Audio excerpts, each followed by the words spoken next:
Hey guys, welcome. Thanks for stopping by. It is Tuesday night, and I appreciate everyone who's watching this on the replay. First thing you guys could do for me, if you can give me the thumbs up and comment below. I'm excited and who's coming on the show tonight. And I ran the clip for Lauren because instead of the traditional countdown that StreamYard provides, I said, wow, why not provide that countdown that way, and a lot better. And if you guys want to check out Lauren, hey John Jones, hey, thanks for coming by. If you guys want to comment below, we're gonna have a giveaway today, and our guest was in the back, but he should be right back. He dropped out, so must have a little technical difficulties. So as you guys know, in the past I've interviewed many of the artists that are working with Topps Project 70, and he's back now. He dropped out there, and but we have been reaching out to a lot of the Topps artists, because one of the things I've enjoyed doing for the last 25 years is collecting cards and being a reseller in the community. I think it's bring other guests on the channel that network and be creative and stuff like that. So I'm gonna bring our guest in here so we could start, because I told him we do these for about 45 minutes to an hour, and I'm gonna bring Chuck in. Chuck. Hey Pat. How are you, sir? I'm well. How are you? Good. Thanks for adjusting the schedule. We been chasing each other down the last month, and I really appreciate it, because I know that you guys are busy, and I'm watching you on Facebook, and you're crisscrossing the whole country. Yeah, I'm in here working as we speak right now. Yeah, I'm gonna highlight you. What do you got there? What are you doing? Right now, I am fulfilling orders for the 99 numbered and signed Mike Trout autos. So okay, that's what I'm doing right now. And that was the second card that you dropped. Yes, that was the second card that I released. Can you show one of those on the screen? Absolutely. Yeah, give me. Matter of fact, I'm gonna do you one even better. Show that one. Wow. Yeah. That's the foil one. Yes, it is. Yeah. Yes, it is. What number you got there? This is number 46. Okay. I had got number 6 of the Alex Pardee Mike Trout. Ooh. Yeah. And based on the numbers that he did, but I hope you don't get mad at me. I had to sell it. Mine? No, of Alex's. Oh, I mean, hey, man, that's the name of the game, man. The price was too much that I'm like, I just couldn't. It was the second. I had gotten 2 foils last week. I had gotten Cal Ripken, this one. Nice. And then I had gotten the Alex Pardee. So I was like, and the price that they was going for. It was crazy. Yeah, it was crazy. I was like, oh, I gotta. Someone sold it for like $12.95, but someone came in and sold one for $7.50. So that I got $8.25 for mine. Oh, good. And what I was concerned about is going through the summer. I thought people with stimulus money right now, they're spending and buying things, but maybe with stimulus money that summer would be a little bit slower and on those. So I was like, and you don't know. I mean, the person could grade it, and obviously get maybe more money for it. But yeah, I'm a Mike Schmidt fan. It's my favorite ball player. So nice. I have F.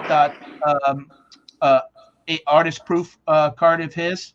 Okay. But yeah, I'm a big fan, and actually I like Hank Aaron, because you live in Pennsylvania too, right? Yeah. I'm in the Philadelphia area. Yeah, I'm up in the Poconos.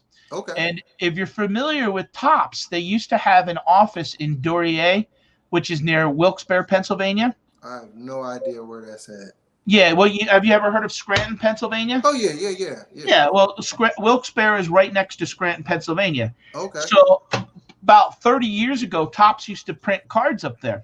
Oh, wow. And there was a I used to be in the restaurant business, and there was a gentleman that came in the restaurant, and we got talk. He was an older guy. We got talking. I told him I like cards and this and that. And this is going back probably about 8 or 9 years ago.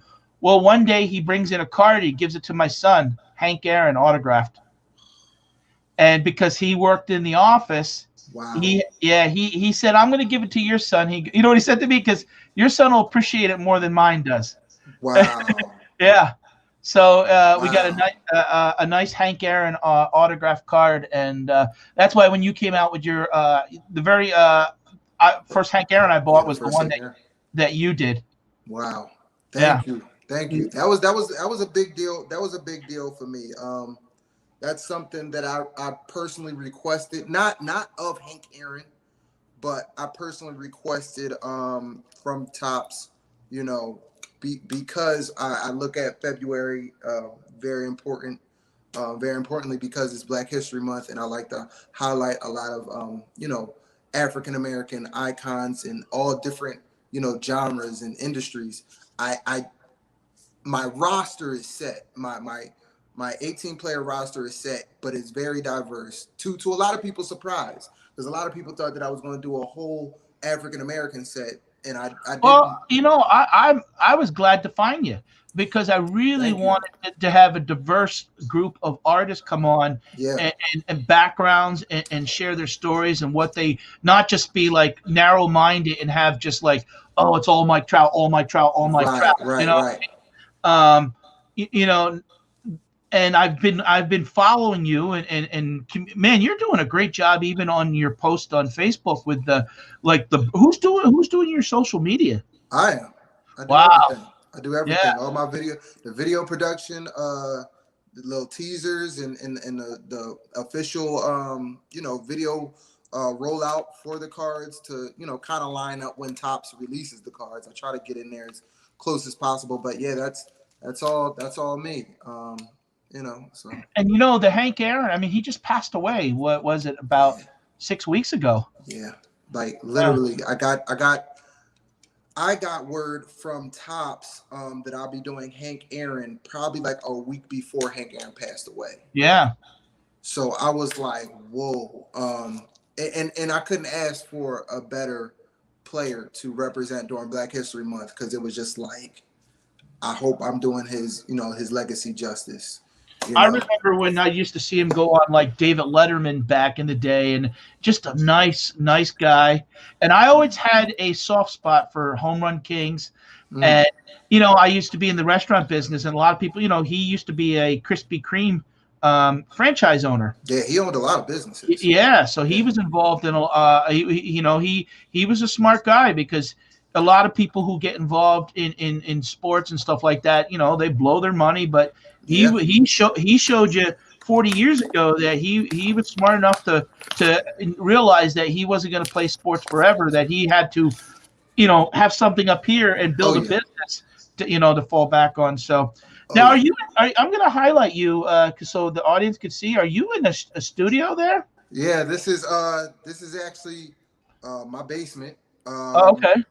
I recently purchased my first home back in December. Oh, good for you. Thank you. And one of the must-haves was a full basement for the home. So once we got in here, I immediately went to work and got, you know, my contractors to come in here and build out my home studio. So currently, right now, I'm in. It's about like 60% done. Still a lot of, you know, built-in shelves to install and things like that to really have it the way I want it. But yeah, man, you know, just thankful for these opportunities to help, you know, keep the lights on. Right, you're doing your artwork is amazing. Now, what is that? Those are canvases behind you? Yes. Yeah. Now, typically, like that one that you have, it says the Cotton Club. How much time and work is going into something like doing that? Well, all three of these that are behind me, and including this one right here, the fourth one, that was a part of a special collection during February, Black History Month. I usually like to do things thematically. I don't know if you've seen, me and Blake talk, but I look at some of my artwork as like albums. Yeah. Some of my collections is albums, and I like to stay within a certain aesthetics, certain theme, so that people can kind of trace back when that artwork was made and look at other pieces from that collection. So this is inspired by rhythm and blues, not necessarily music, but the color blue, a play on words.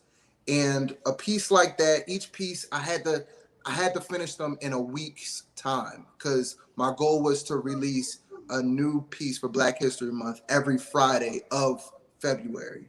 Okay. So literally I was working all day, all night, probably about 20 to 30 hours total, for each piece. Like, yeah. Yeah, you even have a nice professional website I checked out that, Thank you. yeah. Thank you. Are you doing that yourself too? And I do. I wear a lot of hats, Pat. yeah. I wear a lot of hats. I run the Now, auctions. Yeah. without telling us where you live, you're not living in Center City, Philadelphia? No. No, you're living on like the outskirts area. Yeah. Yeah, I was just down there a couple weeks ago. Okay. Yeah, friends of ours that we do YouTube and stuff like that. Their girls were having a volleyball tournament, so I've been to Philadelphia a lot because I like to even check out the cheesesteak places down there. Hey, So man, don't please tell me you're not a fan of Pat's.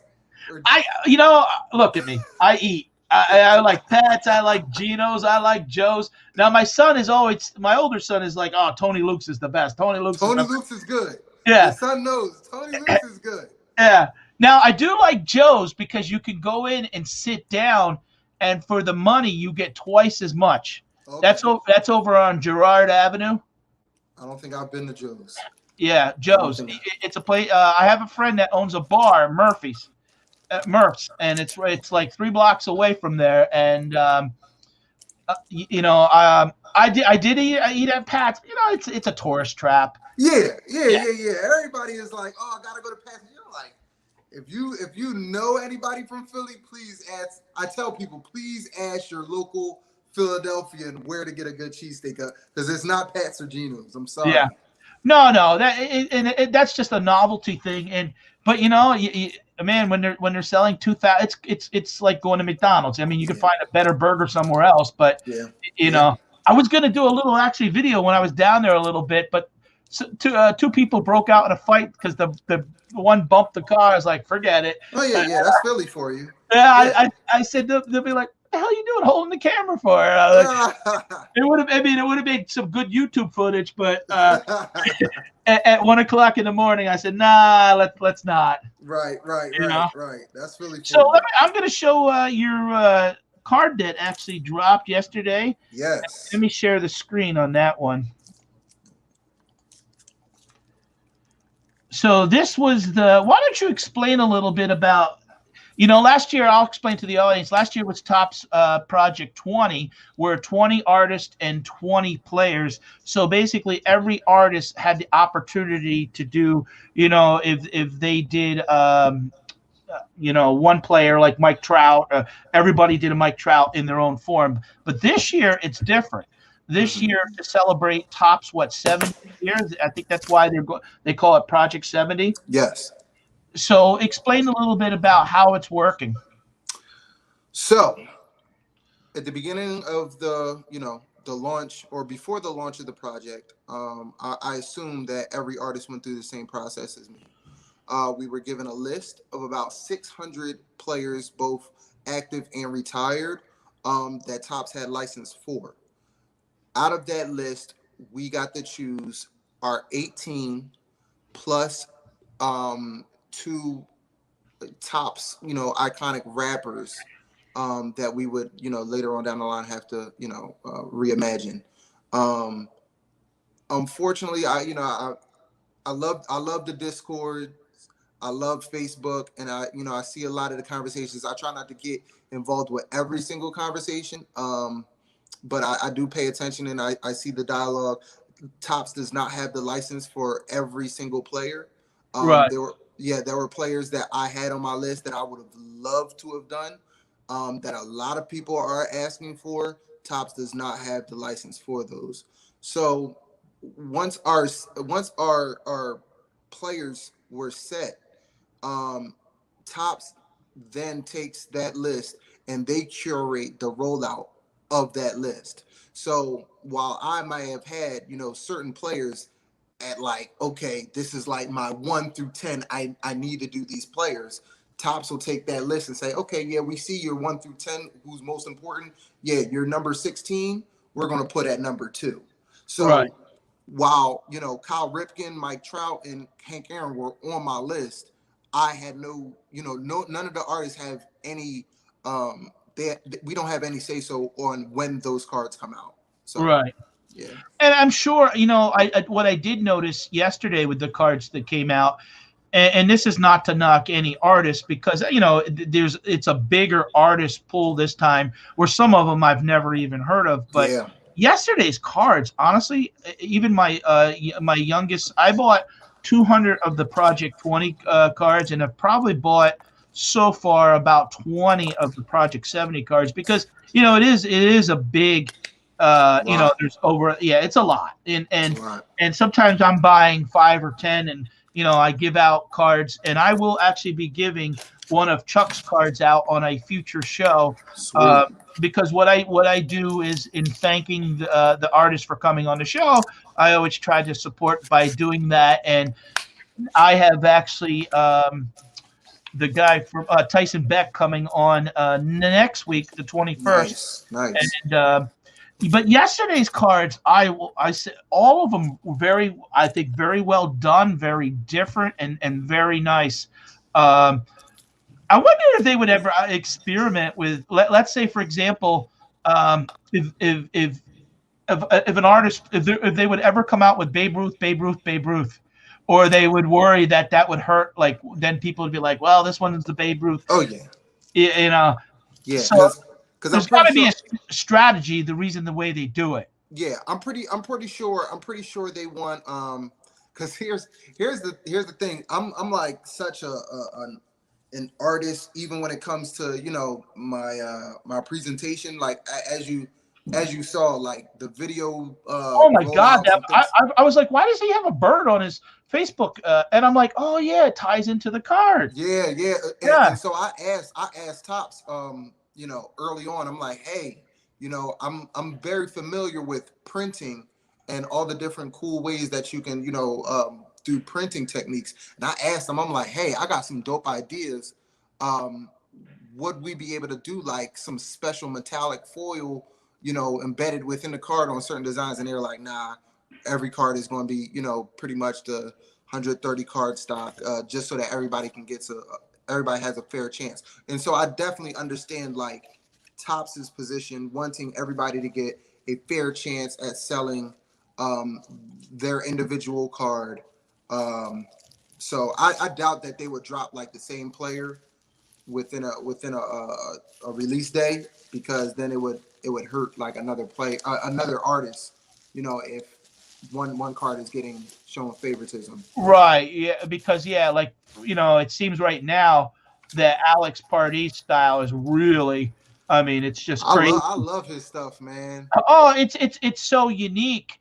What I notice is though that you remind me a lot of even Andrew Thea. That you guys are just talented artists, and you're really. I mean, this is collector stuff that could hang, on a that you would see on a wall. That you guys are. I mean, this is.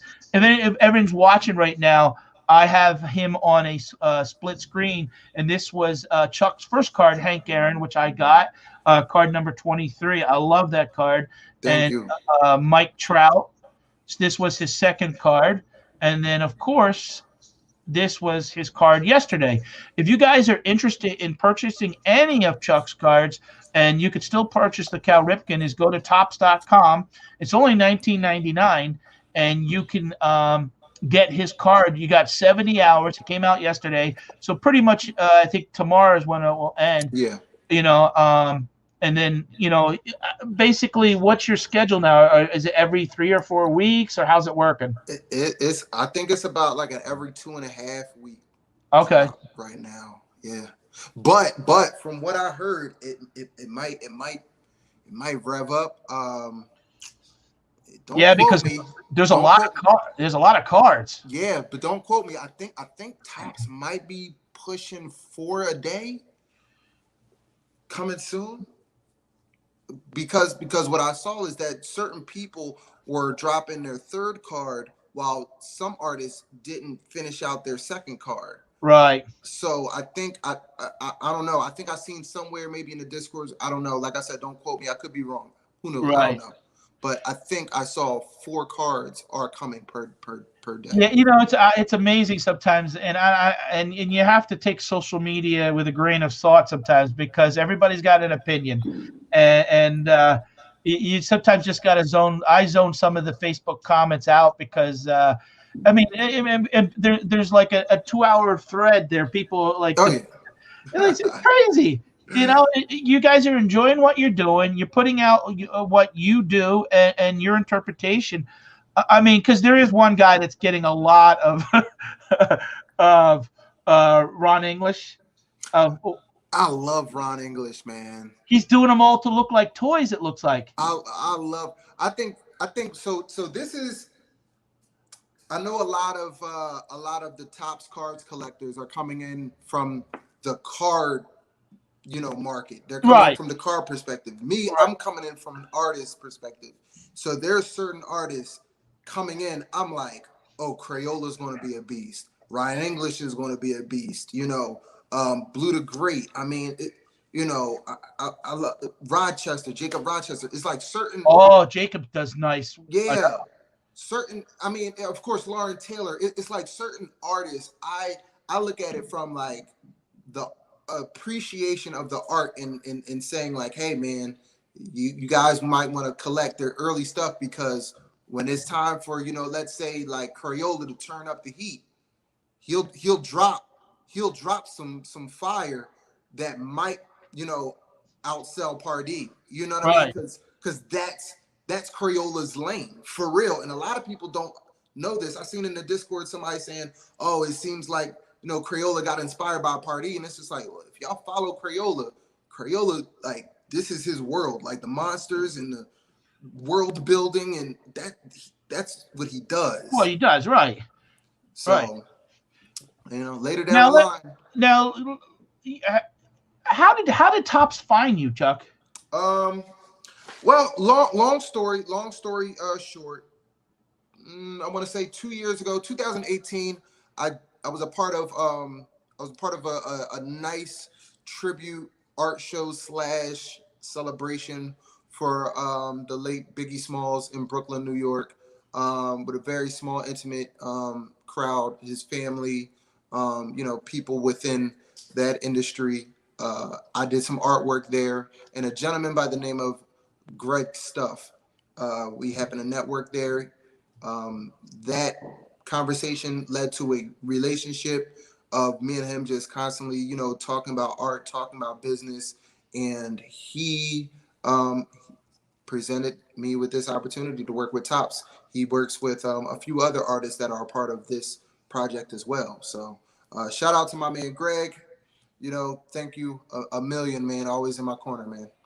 Well, I tell you, you guys are inspiring me personally, because and I've been a baseball card collector, but I've always had this little bit of inner art in me. I love like Disney, Pixar, and I created a cartoon, but it's all, I'm a family man. I had 2 boys. A couple years ago, I had cancer. I beat that. Okay, so congratulations, man. Unfortunately, when you're doing art, sometimes some of those things get put on the back burner, and you don't feel sometimes. This is how I kind of felt, like, Pat, you got to take care of your family. You got to be.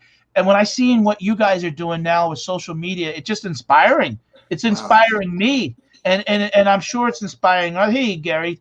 Hey, thanks for the $3 super sticker. I appreciate it. So this is one of the reasons why I've been networking with a lot of you guys. It's it's really inspiring to, if it's inspiring to me, how about other people that are interested in, because it seems to me a lot of times, even in school, that there can be artists. Oh yeah.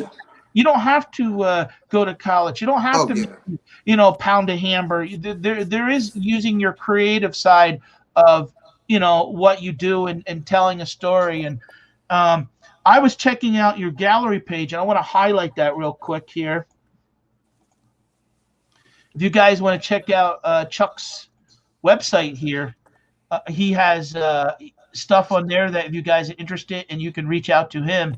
I mean, look at the Michael Jordan. These are the prints page that I'm on right now. Oh yeah, those are the paper, the 11x14 paper prints.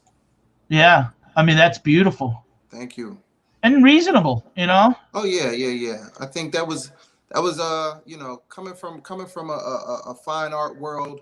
I've done the big shows, done the Miami Art Basel show, and don't get me wrong, my original work I still have at as high ticket items. Right. But in the past, I think that was my major focus, selling those high ticket items. Oh, And this is Rihanna. yeah, and Yeah. what I lost focus was I lost focus on giving artwork at an affordable price to the people that support me most. And so that's why I just kind of started focusing a lot of my artwork and turning it into canvas prints and smaller, collectible pieces that, could just hang inside people's office, homes, various places. No, and I understand what you're saying, but at the same time too, you don't want to give your stuff away. You Oh know, no. there's always a value in what you're doing, and not anybody can do this. I saw Rihanna actually. I used to come up to New York City. I've been about 7 times to the David Letterman show. Okay. Got to know people. She was there the one time, and I had like second row seats and stuff like that. So look at that too. Is that Tupac, right? Yeah. Yeah. That's a real popular piece. The Tupac piece is real popular. Yeah, you have a lot of nice stuff on here. Thank you. The LeBron, if you can scroll up. So this six man artwork, that went over a lot of people's heads. But if you know, then you know. In the 90s, Kadeem Hardison and Marlon Wayne started a movie called The Six Man, where they played together as brothers until Marlon Wayne's older brother, passed away. He had a basketball injury where he, dunked the ball, rim locked, and fell, hitting his head, and he passed away. And then he ends up turning into a ghost to help Oh, okay. his brother, win these basketball games. So Yeah, I used to. I don't know that movie, but I watched the Wayans brothers. yeah, Yeah, they were funny. Yeah. So this pose of Kobe holding LeBron up is the same movie poster Reference to from that. The Six Man. Oh, okay. So it was a tribute to Kobe, who had just recently passed away, and then for LeBron to like come to LA, win the chip, and then make it in honor of Kobe. I said, oh wow, this is, like you couldn't make this up. You know what I mean? Have you done anything with like Kevin Hart or Dwayne Johnson yet? No, not yet. I love those are probably two of my favorite, actors to laugh at, but not Well, yet. there's a little history because I love wrestling, and Yeah. a lot of wrestling was based out of Allentown, Pennsylvania. Yep. And Dwayne actually went to school in Bethlehem, Freedom, and I got to meet him about 20 some years ago, and just a nice guy, likable, and I like this Mike Tyson one. I don't know if you remember, if you heard of Larry Holmes, Oh yeah.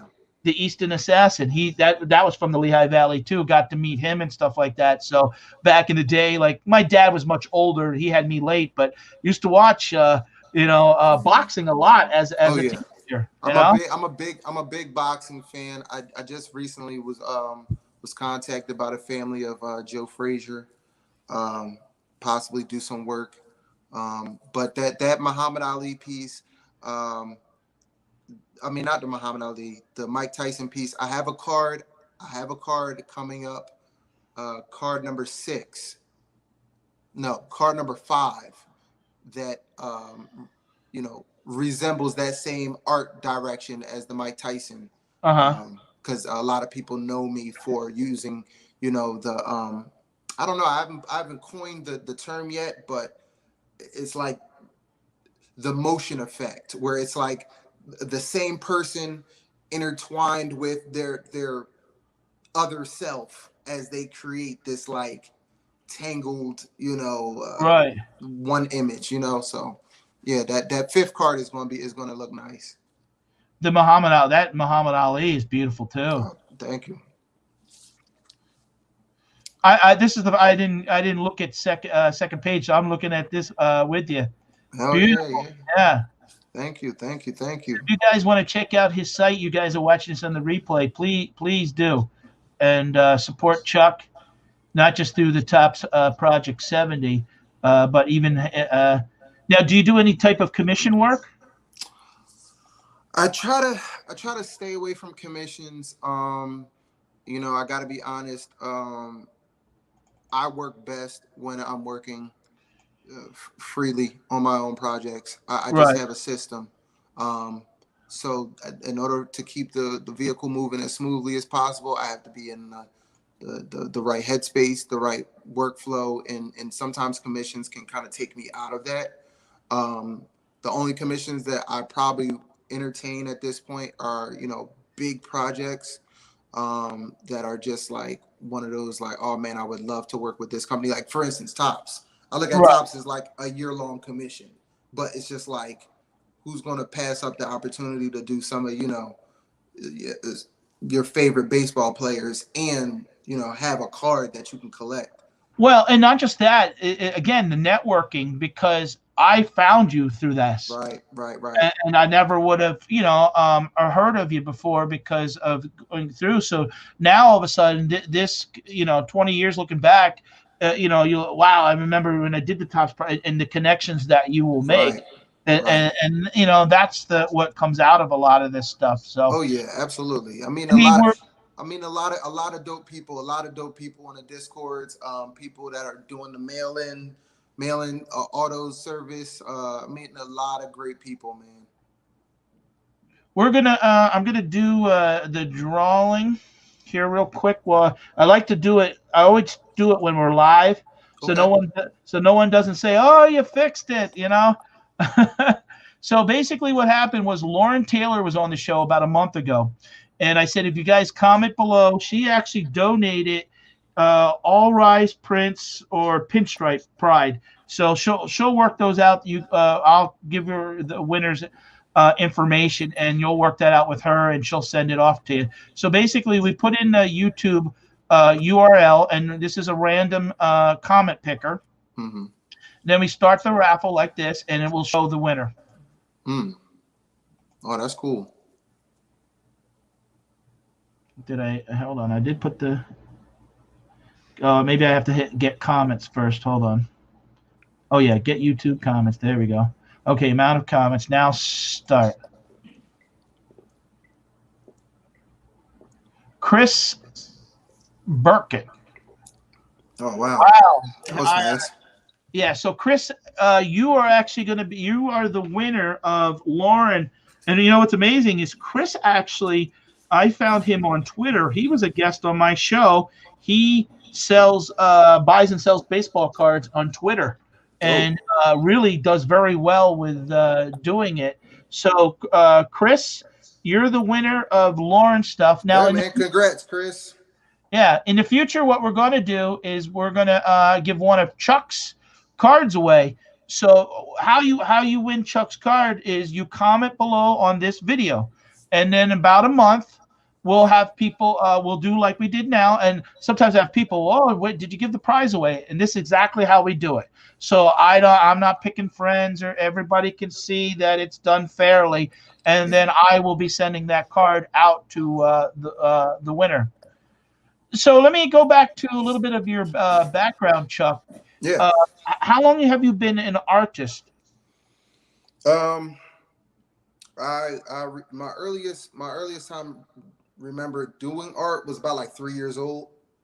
I believe that I was, born with this gift. I didn't want to be an artist throughout my grade school, education.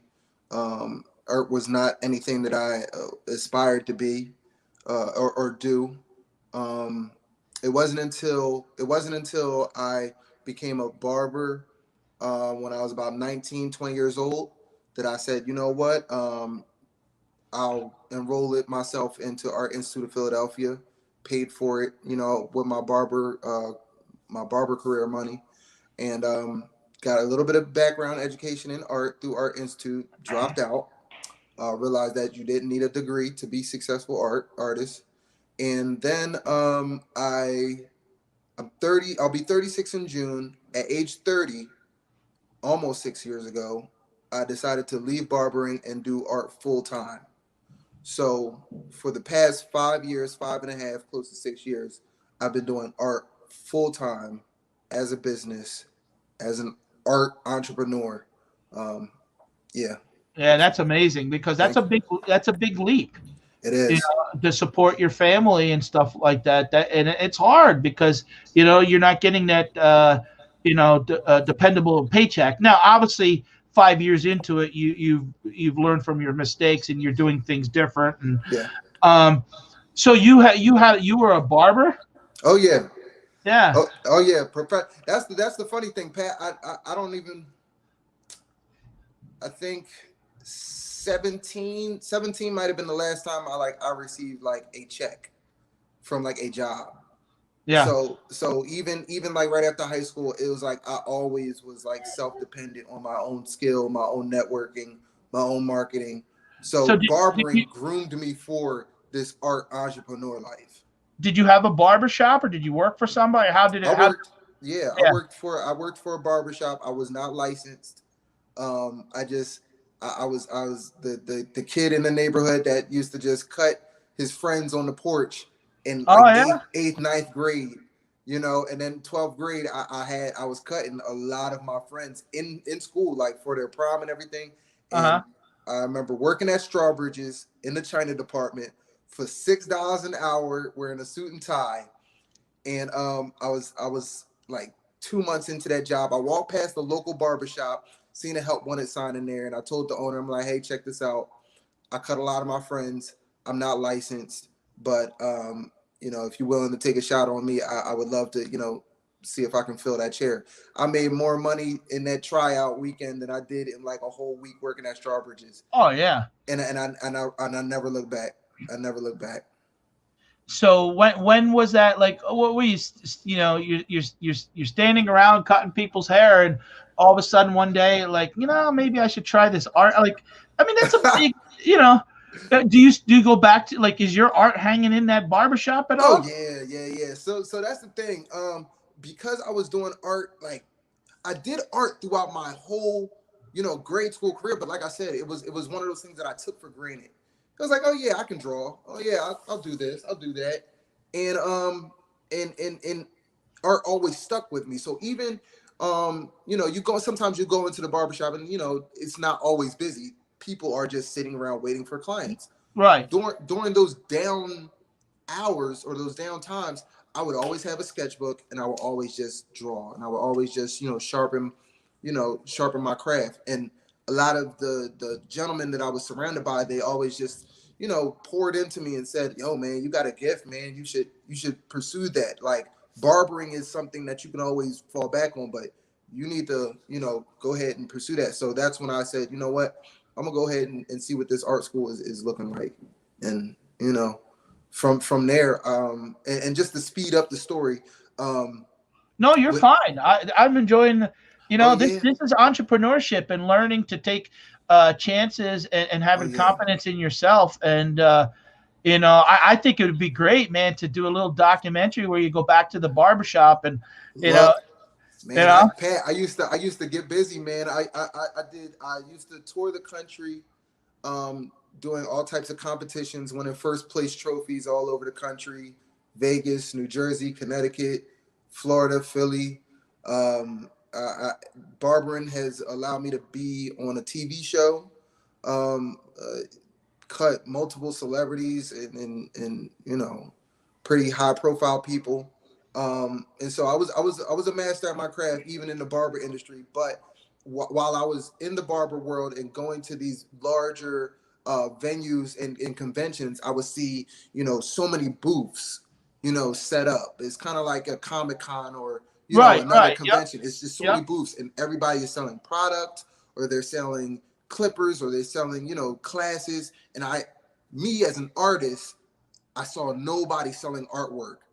And I'm like, everybody walking around here is either a professional hairstylist or barber, or they own a barbershop or a salon.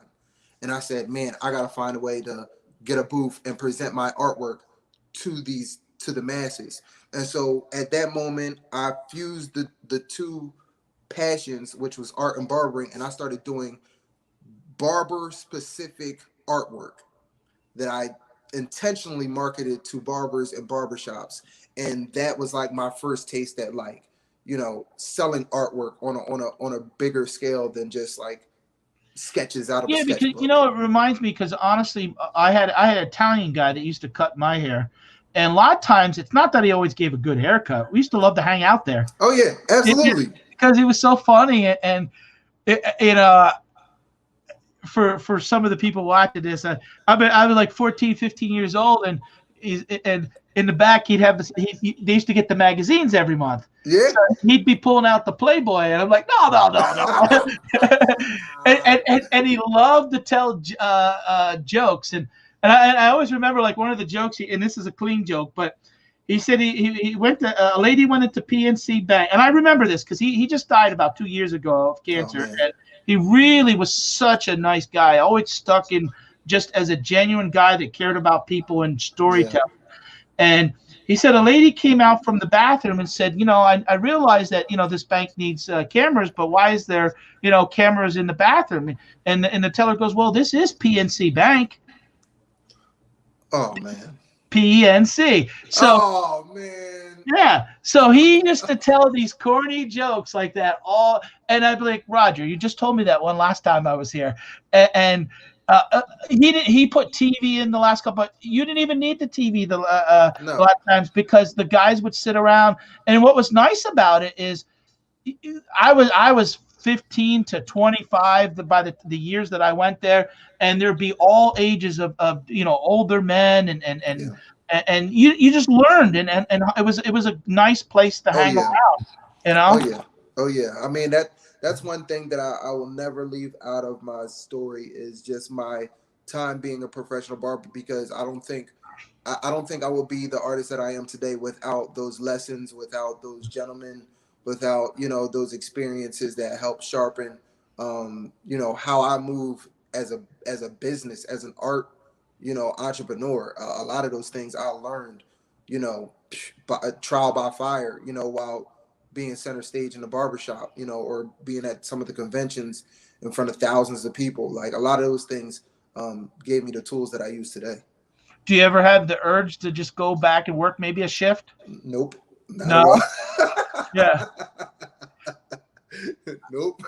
Yeah. I mean, I used to be in the restaurant business. I do have the urge once in a while, just for a day. I wouldn't want to do it at the level I did it before, but what I miss, and I'm not sure if you're on the same, is that interaction with the phone. Yeah. Now that I do miss, because I mean, barbers are such a pivotal part of the community. You know what I mean? And I miss talking to all different age groups and all different people from different backgrounds and professions, and you just gain so much knowledge, and you get to help people with whatever their problem is, just and man, if the clientele likes you, I mean, I remember, taking the kids for their first haircut. Oh yeah, man.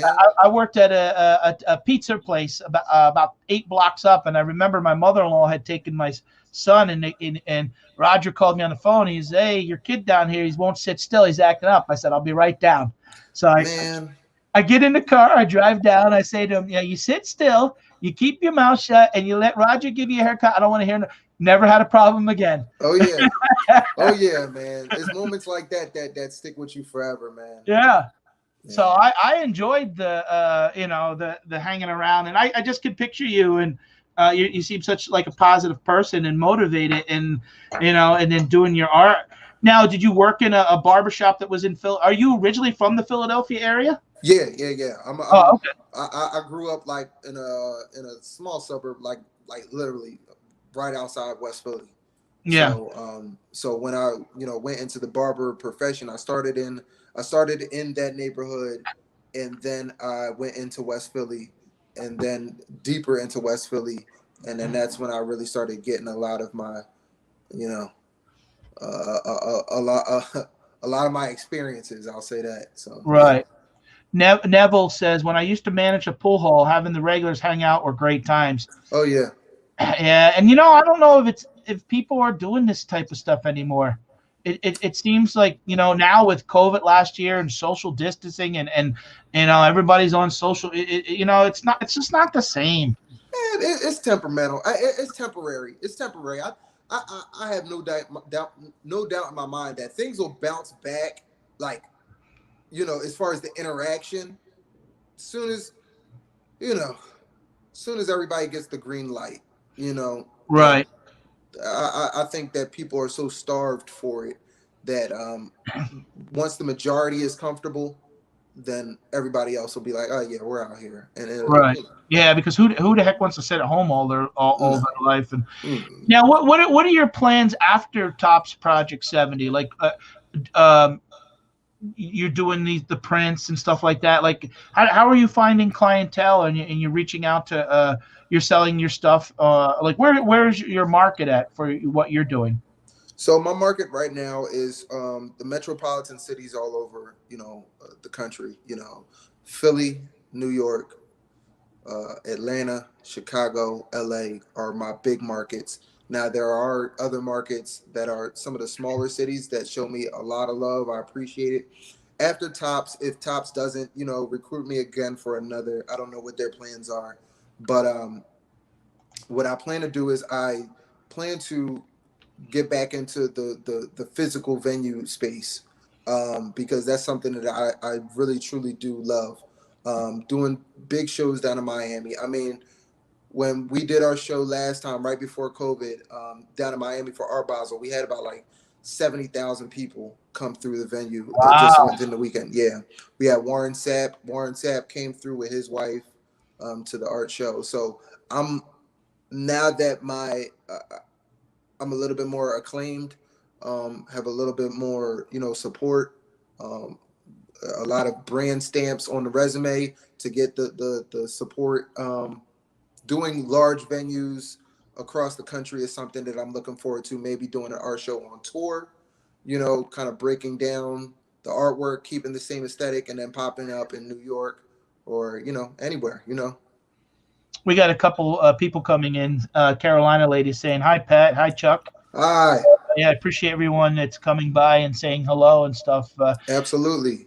Now, are you doing any merch as far as like T-shirts or anything like that? Oh yeah, I always have merch. T-shirts, sweatshirts. I want to get into. I have a hat collaboration with Dungeon Forward right now. Really, really cool hat. They make dope hats. The merch I would like to further explore. I think that before I expand my merch catalog, I'll be expanding my business as far as hiring people. Because in the beginning of our conversation, when you were asking me, oh, who did that, who did this, like right now, it's all me. One man show, right? Yeah, it's all me. So right now, I wish there was an opportunity to get a bunch of you Topps guys together at a place. I think it would be amazing. I mean, now it would be with the Project 70. There's so many of you, but if you could get like even 20 of you guys together at it, that would be cool. I'd love to go to. Last year, Blake and one of the other, I don't know if it was Gregory, but they did something at a Topps store in Manhattan. Whoa. And I wish I'd like to see Topps kind of even do more to promote you guys and promote the artwork and the cards and maybe COVID's holding them back, but like a traveling thing that'd be kind of cool. Like that'd be crazy. Maybe you guys would pop into like a baseball card show or a sports convention for an hour. Oh man, I'd be with that. I'd be so with that. Yeah, man. Yeah. Now, going back to the Topps Project 70, are you doing anything like the companion cards? Yeah. so I am. I have my first 3 companions because I'm trying to figure out how I'm going to pace myself because the artwork is done. The artwork is done for the Aaron, the Trout, and the Ripken companions are done. The artwork. Sourcing who's going to be my manufacturer, that's something that I'm still kind of like just trying to gauge numbers and prices and things like that to make sure it makes sense. And then also the release of them as well, just trying to make sure that I'm not overwhelmed with just so much.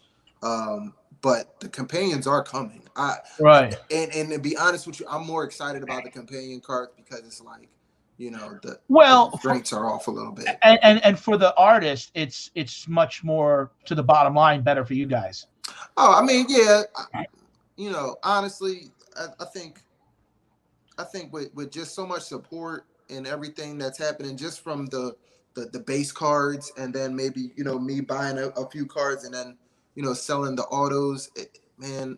I'm not worried about the money, man. It's just more so about like making sure that I have enough time to just recharge and be my best self throughout the day.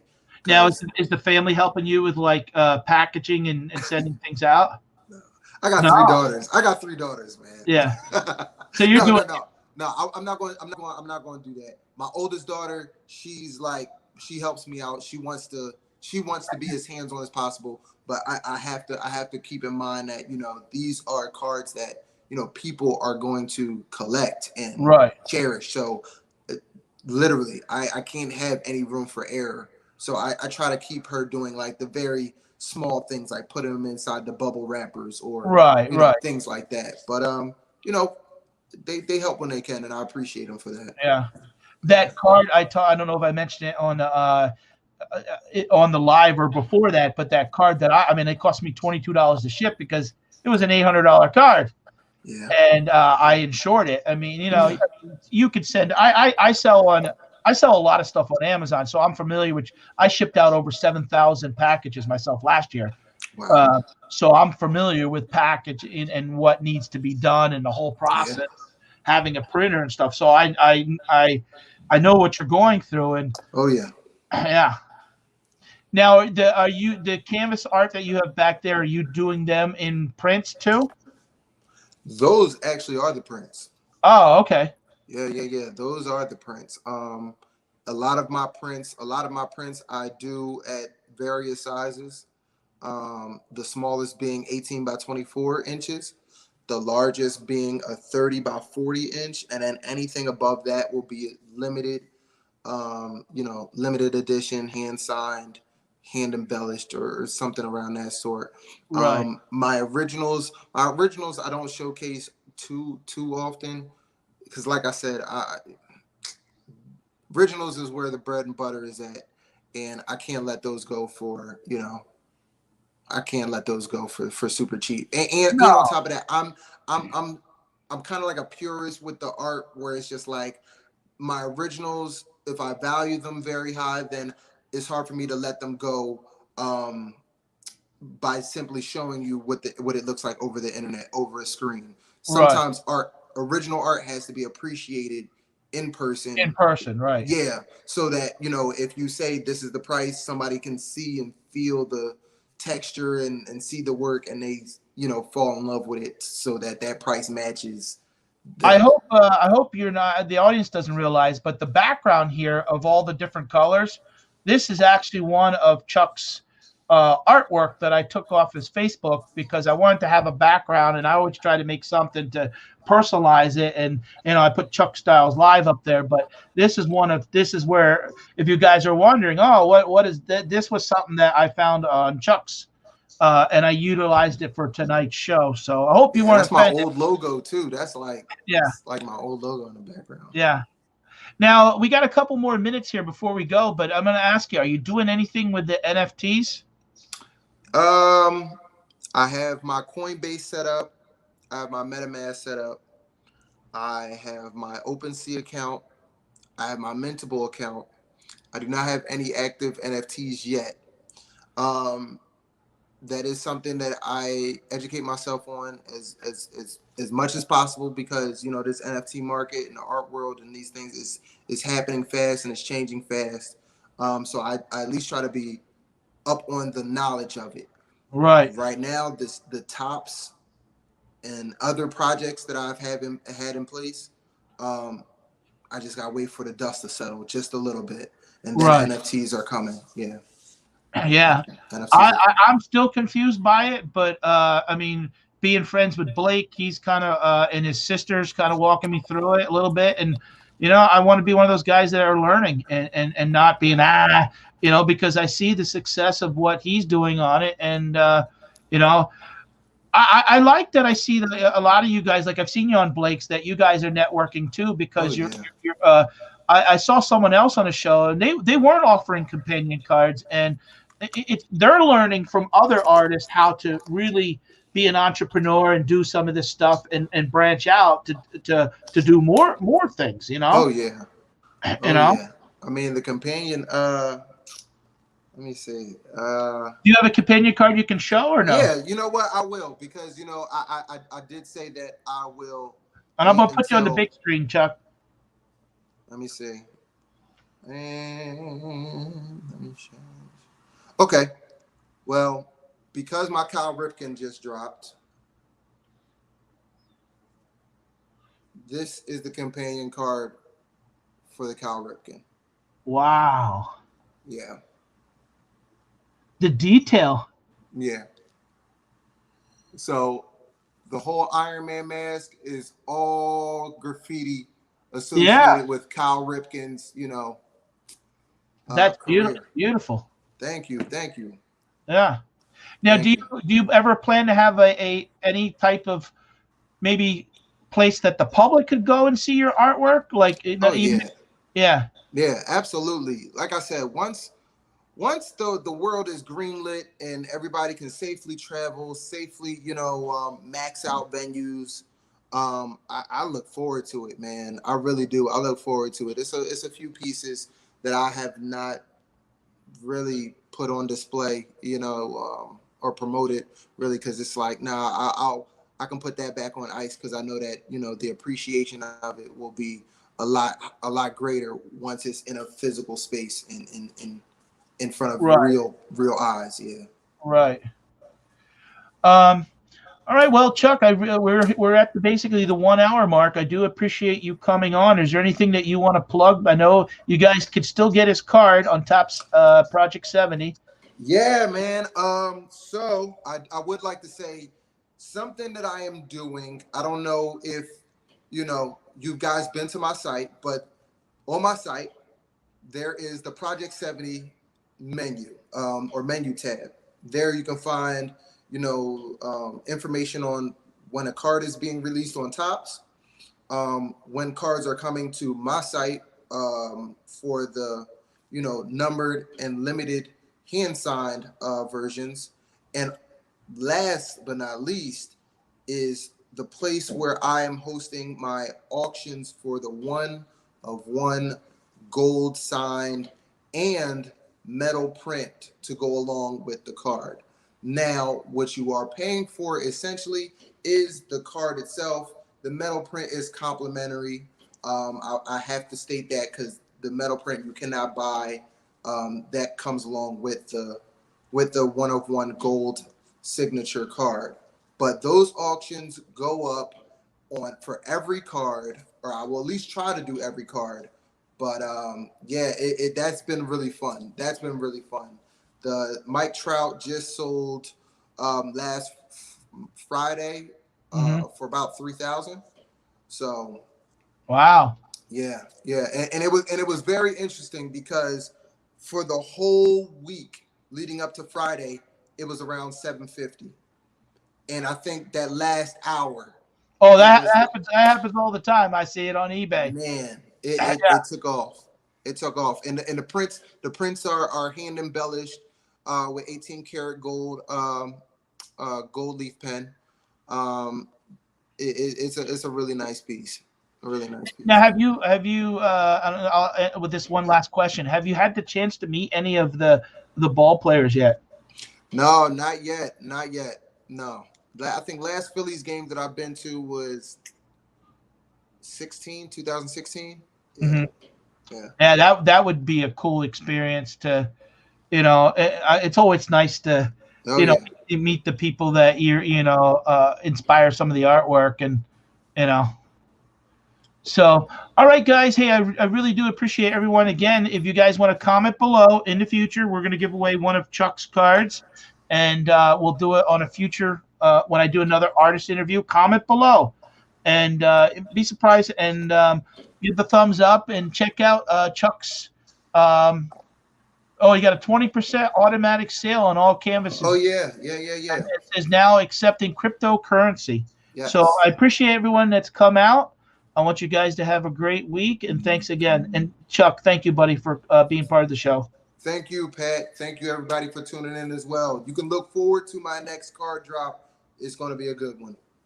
Great. Thank you.